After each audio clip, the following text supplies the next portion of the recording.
We have 12 notes. If we lay them all out side by side, it looks like this. If we tried to add another note, it would just be the same as the first note, but repeated up higher.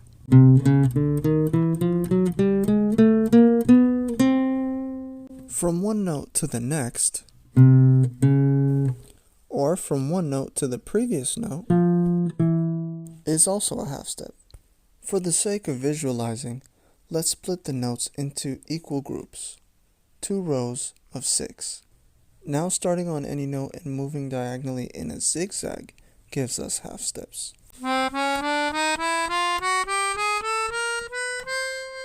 If we instead go straight across, we get whole steps, like this. Or this. So there are 2 whole step groups. You can think of these scales as parents. 2 whole tone parents. If we start anywhere and take 3 consecutive notes from one whole tone group and 4 from the other, you get what we call a major scale. You could start on any note and do this, but for the first example, we'll start on the far left note. So here, the white notes are the notes of our scale. 3 notes from the bottom group, 4 from the top group. Let's number these white notes, the notes of our new scale. We could also call them do, re, mi, fa, sol, la, ti instead of numbers.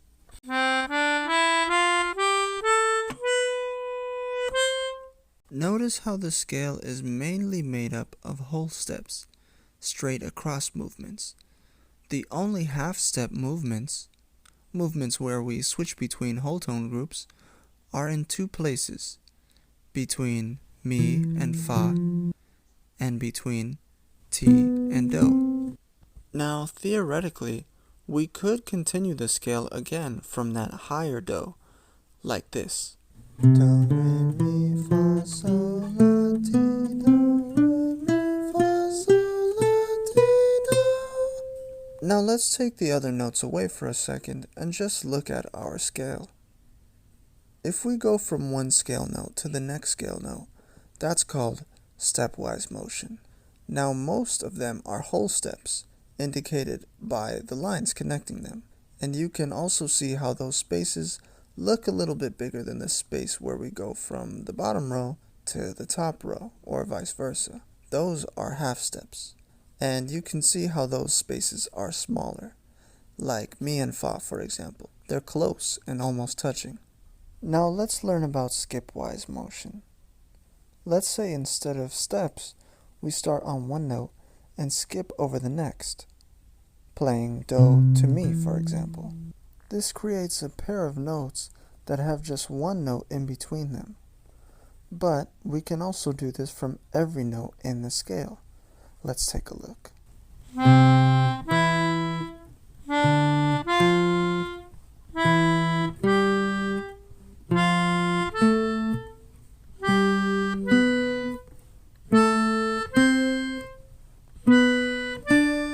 And then back to. That's it. That's all the skips in the major scale. Notice how some of the skips are on the same row, but others skip diagonally, changing from one row to the other. The straight skips are just a little bigger than the diagonal skips. When we pair up notes like this and play them at the same time, we get harmony. And playing both notes of a skip pair is called a dyad. Now let's see what happens if we do 3 notes instead of just 2. In this example, we have 3 notes that are all skips apart: do, mi, and sol. Again, let's build a triad in the same way, starting on every note in the scale, and see what kind of shapes they make.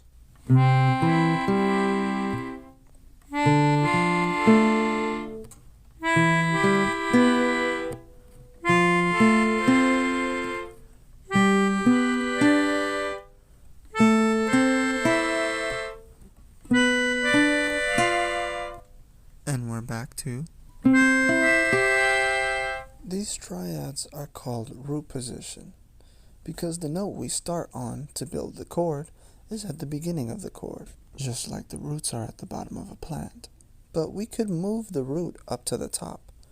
For example, instead of do, mi, so, we could have mi, so, do. Same three notes, just in a different order. You could also have the chord be so, do, mi. Let's go back to looking at root position chords.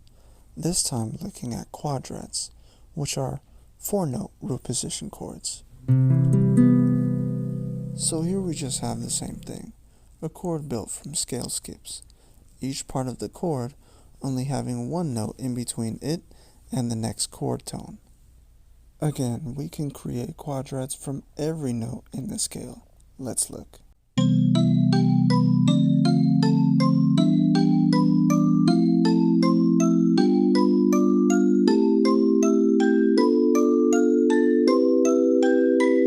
And the order of notes in each quadrad can be moved around, moving the root to the top and so on.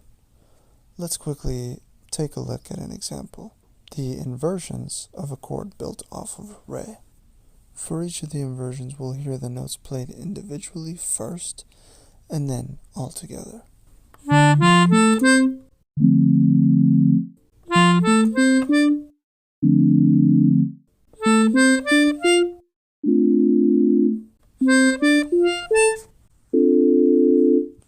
If we move do up to the top, we get back to root position again.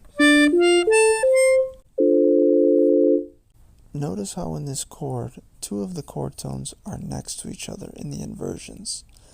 Even in root position, the Re to the far left will always have a do right under it. And same for the top note in root position. The do on top has a Re a whole step above it.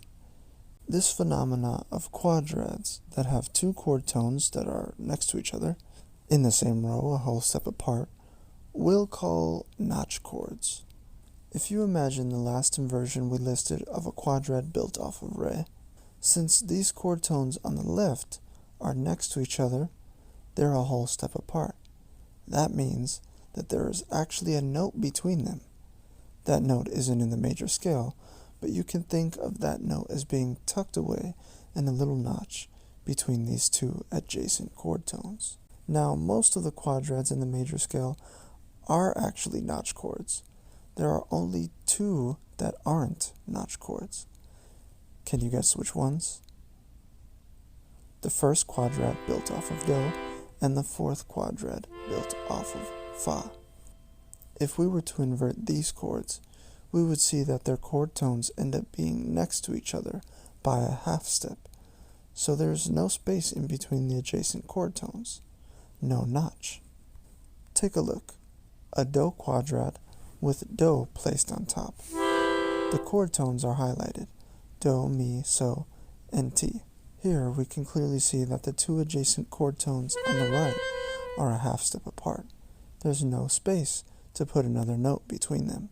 So we've touched on dyads, triads, quadrads, and we could actually keep going, stacking notes in skips, quintads, hexads, and septads. That's as high as we can go with notes in the major scale. Let's stack a septad built off of do vertically, with do at the bottom. You can see that all 7 notes of the major scale are present, just organized in skips rather than steps. And again, just like before, you could do this from any note in the scale. Now, let's say that each of these chord tones has a name, a positional name, just like we might call the first floor of a building the lobby. We'll give each of these parts in a root position septad stack a name, a position name: root, flame, soul, heart, breath, eye, and crown. In a chord built from do, the heart would be ti. In a chord built on fa, what would the breath be? So. Now that we've covered some important basic concepts of music, I think it's a good time to talk about the musical alphabet. If you aren't familiar, hopefully it won't be too confusing. So for a long time, the music we're familiar with has been written and described using the musical alphabet. People call notes by letter names. So let's just get right into it so that we don't get too confused. Let's take a look at the major scale we had built before. As you can see, we only use the first 7 letters of the alphabet, A to G. Now, you might have some questions. 1. If there are 12 notes, what do we call the other notes? 2.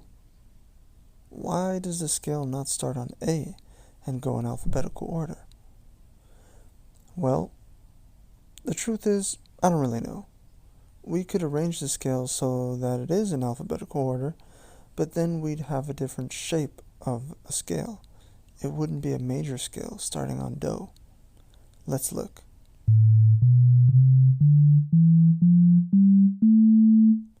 So here we put the scale in alphabetical order, but here the scale is starting on La rather than Do. Maybe people used to play music that started on La and ended on La, or La was a really important note to them and the music, so they thought it was a good idea to start the alphabet on La. I don't really know, but that's how it is now. The musical alphabet forms a major scale, and C is Do. Now, the other question you might have is, if there are 12 notes in music, what do we call the other notes? We know that 7 of the notes are called the first 7 letters of the alphabet, but what do we call these notes? These notes in between the musical alphabet, what do we call them? Well, I wish the answer was a little bit simpler, but each in between has 2 names. This note is called C sharp because it's the note right above C. It's almost like on a ruler how something can be 4.5 inches. That's kinda sorta what we're saying here, C and a half. But that note also has another name. It can also be called D flat because it's below D. And each of the other in-betweens are named the same way. So all 12 notes in music and their alphabet names are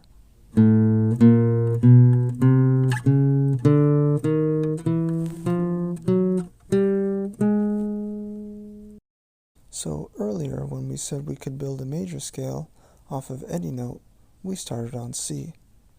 This time, let's start on G and see what happens.